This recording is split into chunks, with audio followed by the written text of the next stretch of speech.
یہ بینچ امام بخش کیسرانی کی درخواست کی سماعت کر رہا ہے جس نے 62(1)(f) کے تحت تاحیات ملنے والی نااہلی ہے اس کو چیلنج کر رکھا ہے۔ اس پاکستان کا یہ ہے مسئلہ نمبر 1 کہ ہم طاقتوروں کے سامنے نہ بولتے ہیں نہ کھڑے ہوتے ہیں، آئین شکن ہوتے ہیں، ان کا معاملہ اللہ کے سپرد تو ہوگا سو ہوگا، کچھ معاملہ یہاں پر بھی ہونا چاہیے۔ آرٹیکل 6 سب پہ لگیں گے۔ قسمت کے فیصلے ہیں کہ کوئی کب اچھا چیف جسٹس، کوئی کب اچھا چیف آف آرمی سٹاف آئے اور ہماری قسمت سنورے۔ بسم اللہ الرحمن الرحیم، السلام علیکم، میں سید عمران شفقت آپ کی خدمت میں حاضر ہوں۔ چیف جسٹس آف پاکستان کو 2-3 باتوں کا بڑی اچھی طرح سے ادراک ہے۔ ایک بات کا اظہار انہوں نے آج کر دیا کہ ہم سوشل میڈیا کو اور میڈیا کو تو کنٹرول نہیں کر سکتے، لیکن یہ کیس بڑی اہم نوعیت کا ہے جس کا میں ذکر کر رہا ہوں۔ یعنی یہ کیس اتنی اہم نوعیت کا ہے کہ اس کے اوپر قوموں کے ایک طرح سے فیصلے جو ہیں وہ پاکستان کے مستقبل کے فیصلے ہونے ہوتے ہیں یا ہوں گے، یوں کہہ لیں آپ۔ اور چونکہ اس میں آئینی سوال اٹھائے گئے ہیں اور یہ آئین کا جو حلیہ بگاڑا گیا تھا اس کے اوپر سوال اٹھ رہے ہیں، اس لیے ہم چاہتے ہیں کہ یہ تاثر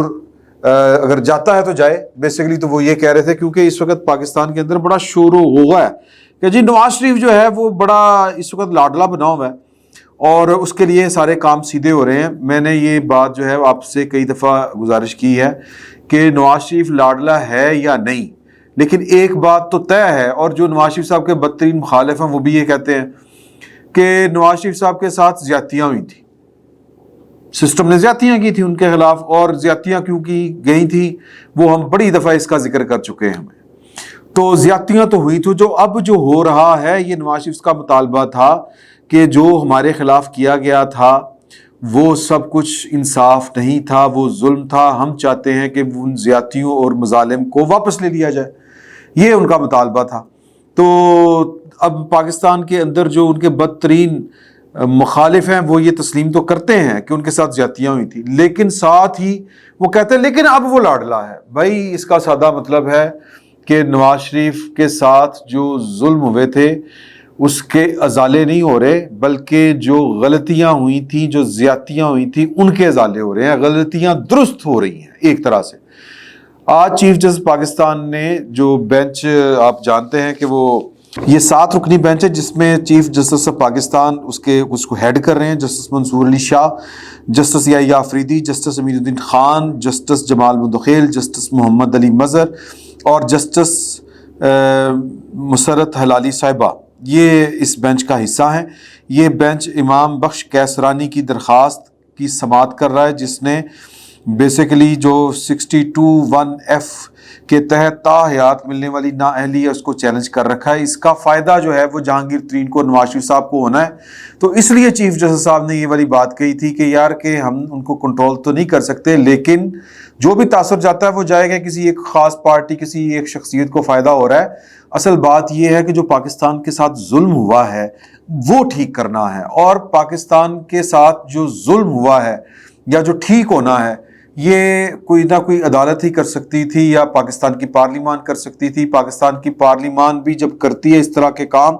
تو عدالتیں رکاوٹ کھڑی کر دیتی ہیں۔ عدالتیں ماضی میں، اور یہ بھی ایک المیہ ہے پاکستان کے ساتھ کہ یا پھر اس طرح کے جو ممالک ہوتے ہیں یا اس طرح کی جو قومیں ہوتی ہیں کہ وہ کسی نجات دہندہ کا انتظار کر رہی ہوتی ہیں۔ ہوا یہ ہے گڈ لک پاکستان کی، اور یہ آنے والے دور میں بیڈ لک بھی ہو سکتی ہے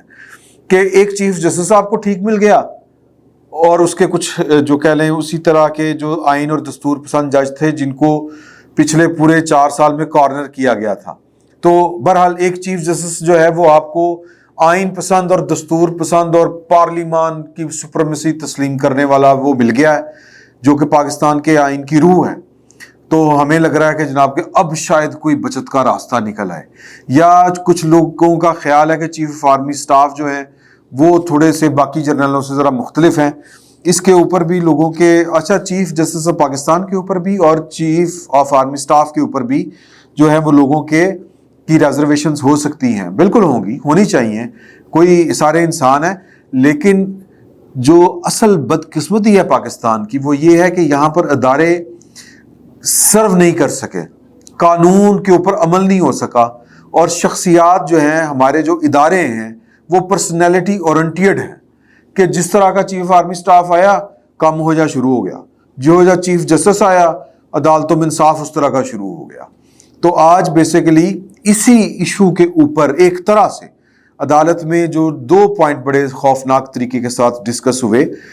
پہلا کہ جی کہ یہ صادق اور امین جو ہے 62(1)(f) اس کا فیصلہ کون کرے گا؟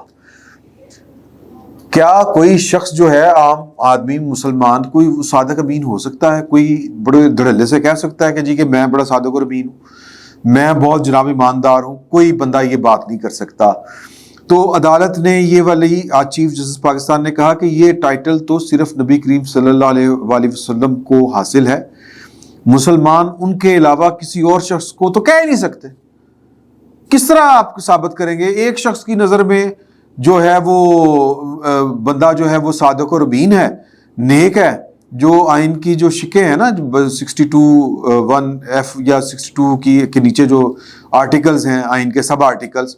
ان کے تحت یہی ہے کہ جی اس کو اسلامی نالج ہو، وہ نیک پاک ہو، وہ یہ ہو، وہ جناب شاعر اسلامی کا پابند ہو، فلاں ہو فلاں ہو. تو اس کے جج صاحب نے یہ کہا، چیف صاحب نے، کہ ایک بندہ جو ہے، اور اصل مسئلہ یہ تھا کہ تاحیات نااہلی اس کے اوپر ہو سکتی ہے کہ نہیں. تو ایک بندہ اس کے خلاف کے 6 گواہیاں آ جائیں، یعنی اس کے مخالفین جو ہیں وہ تو قرآن اٹھا لیں گے. پاکستان تو ہم جس طرح کی قوم ہے، اللہ تعالیٰ معاف کرے، قرآن اٹھانا ہمارے لیے کوئی مسئلہ ہے؟ مطلب دشمن کو نقصان پہنچنا چاہیے، باقی جو کچھ ہے وہ ہم کر لیں گے،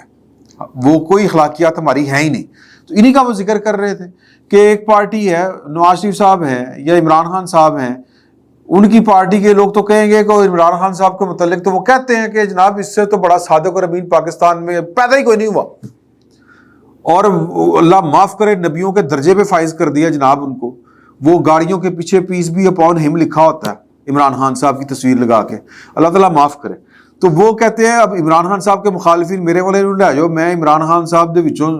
وہ میرا مطلب پوری کتاب لکھ کے تو دے دیں گے. ویسے تو کتابیں ان کے اوپر لکھی جا چکی ہیں، تو یہ کوئی کرائٹیریا نہیں ہے. تو ویسے بھی جو بات جج صاحب نے کہی، عمران خان صاحب کو صادق اور امین کے ڈیکلریشن پاکستان کی سپریم کورٹ نے دیے، لیکن وقت آنے کے اوپر ثاقب نثار صاحب نے کہا میں نے تو صرف ایک پلاٹ کے کیس میں ان کو دیا تھا، ایک پلاٹ کی حد تک تھا وہ والا معاملہ. اور جنہوں نے وہ پلاٹ والا کیس کیا تھا بنی گالا والا، نعیم بخاری صاحب، وہ بیٹھ کے کہہ رہے ہیں کہ خان بیوقوف آدمی، چول آدمی، سوری کڑیاں بیچ، پروگرام میں منع کرتا ہے کڑیاں نہ بیچ، میں معافی چاہتا ہوں. تو بیسیکلی وہ کتنے صادق اور امین تھے عمران خان صاحب، یہ پوری قوم کو پتہ ہے. تو اور جنہوں نے اب اصل ایشو کی طرف میں بڑھ رہا ہوں، جس کا اشارہ کھل کے بعد جو ہے وہ عدالت نے آج کی، جو پاکستان کی اصل بدقسمتی ہے، جو میری اور آپ کی اصل بدقسمتی ہے، ہماری پہلے والی نسلوں کی بھی بدقسمتی اور ہماری آنے والی بھی نسلوں کی بدقسمتی ہے. وہ یہ ہے کہ یہاں پر ایک شخص آتا ہے، جس طرح میں نے پہلے آپ سے کہا کہ وہ چیف آف آرمی اسٹاف ہوتا ہے، اس کے ہاتھ میں ڈنڈا ہوتا ہے، وہ جناب کہتا ہے کہ اب پوری قوم مسلمان ہوگی، وہ مسلمان ہو جاتی ہے. جج صاحب نے آج پوچھا کہ یہ 62 کے نیچے جو شکیں بنی ہیں یہ کس نے بنائی ہیں، یہ کس دور میں ہوئی تھی؟ تو مخدوم علی خان صاحب جو ہیں وہ جہانگیر ترین صاحب کے وکیل ہیں، انہوں نے کہا کہ ضیاء الحق کے دور میں بنی تھی. انہوں نے کہا یار ضیاء الحق کے دور میں بنی تھی، ضیاء الحق آپ کتوں دا صادق اور امین سی؟ وہ دوسروں کو کس طرح کہہ سکتا ہے کہ جناب کہ آپ صادق اور امین ہوں؟ خود وہ آئین کا حلف توڑ کے آیا تھا، اور یہاں پر بات کرتے ہوئے لوگوں کو لالے پڑتے ہیں، جان جو ہے وہ لبوں پر آ جاتی ہے، یا جان جو ہے وہ اٹک جاتی ہے کسی ڈکٹیٹر کا ذکر کرتے ہوئے. اور جناب وہ قوم کو کہہ رہا ہے کہ جناب کہ یعنی کہ آیا وہ وعدہ توڑ کے، حلف کی خلاف ورزی کر کے، بے ایمانی کر کے، اور آگے وہ کہہ رہا ہے میں اسلام آپ کو سکھاؤں گا. پاکستان کا یہ ہے مسئلہ نمبر 1 کہ ہم طاقتوروں کے سامنے نہ بولتے ہیں نہ کھڑے ہوتے ہیں. ضیاء الحق صاحب نے اپنی مرضی کا اسلام پاکستان کے آئین کے اندر گھسیڑا،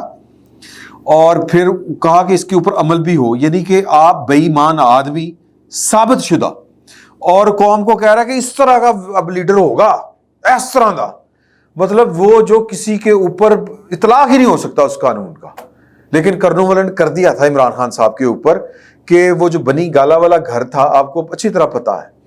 کہ اس کی رسیدیں نہیں تھیں، اور بیلنسنگ ایکٹ ہو رہے تھے، اور رسیدیں اپنی جو ہے وہ بی بی کہ جی میری بیگم نے مجھے دیے تھے پیسے، اور بیگم سے پوچھا کہ پیسے کیسے دیے تھے؟ وہ جو 1997 میں بینک بند ہو گیا تھا، جمائمہ خان صاحبہ نے جو ثبوت دیے وہ یہ تھے، اور ثاقب نثار صاحب کو اللہ پوچھے، اس طرح کے بندوں کو اللہ ہی پوچھ سکتا ہے۔ اور ویسے تو ادھر بھی بات ہوئی، جنرل ضیاء الحق صاحب کا جب ذکر ہوا تو جج صاحب نے کو مخدوم علی خان صاحب نے کہا کہ ان کا معاملہ تو اللہ کے پاس ہے، اللہ پوچھے۔ انہوں نے کہا یار ایک ڈکٹیٹر جس نے آئین توڑا ہو وہ اس کو بس اب اللہ ہی پوچھے گا۔ یعنی یہاں پہ بھی ایک امید ہے کہ جو آئین شکن ہوتے ہیں ان کا معاملہ اللہ کے سپرد تو ہوگا سو ہوگا، کچھ معاملہ یہاں پر بھی ہونا چاہیے اور یہاں پر ہوگا، ایک وقت آئے گا ہوگا، آرٹیکل 6 سب پہ لگیں گے۔ تو خیر وہ جو باتیں عدالت میں ہو رہی تھی وہ یہی تھی کہ یہ جو بدقسمتی والی میں بات کر رہا تھا کہ یہ جو ہوتا ہے نا کہ ایک طاقتور آ گیا چیف آف آرمی سٹاف، اس نے یہ والا کام کر دیا، اس نے یہ والا قانون متعارف کروا دیا، یہ پاکستان کی سر اصل بدقسمتی ہے۔ اور اس کے وہ آمین کہنے والے جو ہیں ان کی بھی ایک طویل فہرست ہے۔ تو ان دو چیزوں کی طرف فاضل عدالت کا اشارہ تھا، ایک یہ کہ یہ قانون بنا کیسے، اور دوسرا یہ کہ اس کے ظاہر ہے کہ اس کے پیچھے بھی ان کے پولیٹیکل ڈیزائن تھے جناب ضیاء الحق صاحب کے، اور ان کو یوں لگتا تھا کہ جس طرح انہوں نے تا قیامت جو ہے وہ پاکستان کا صدر رہنا ہے، اور یہ ہر ڈکٹیٹر کو لگتا ہے، ہر طاقتور آدمی کو لگتا ہے۔ اور ثاقب نثار جیسے چیف جسٹس، جسٹس منیر جیسے چیف جسٹس، یہ شخصیات انفرادی طور کے اوپر اداروں کے اوپر حاوی ہوتی ہیں، اور پاکستان اور قوم کا یا پاکستان جیسی ریاستوں کا بیڑا غرق اس وجہ سے ہوتا ہے کہ لوگ ان کے سامنے کھڑے نہیں ہوتے۔ تو ہم آج بھی ان کے سامنے کھڑے ہونے کے بجائے بیسیکلی تو یہ تصور کر رہے ہیں کہ جی کہ چیف جسٹس صاحب نے چونکہ کام شروع کر دیا تو اب ٹھیک ہو جائے گا۔ بھئی یہ تو گڈ لک ہے نا۔ سوال میں تھوڑی سی جو بات یہ فلسفیکل ہے کہ ہم صرف گڈ لک پر کیوں بیٹھے رہتے ہیں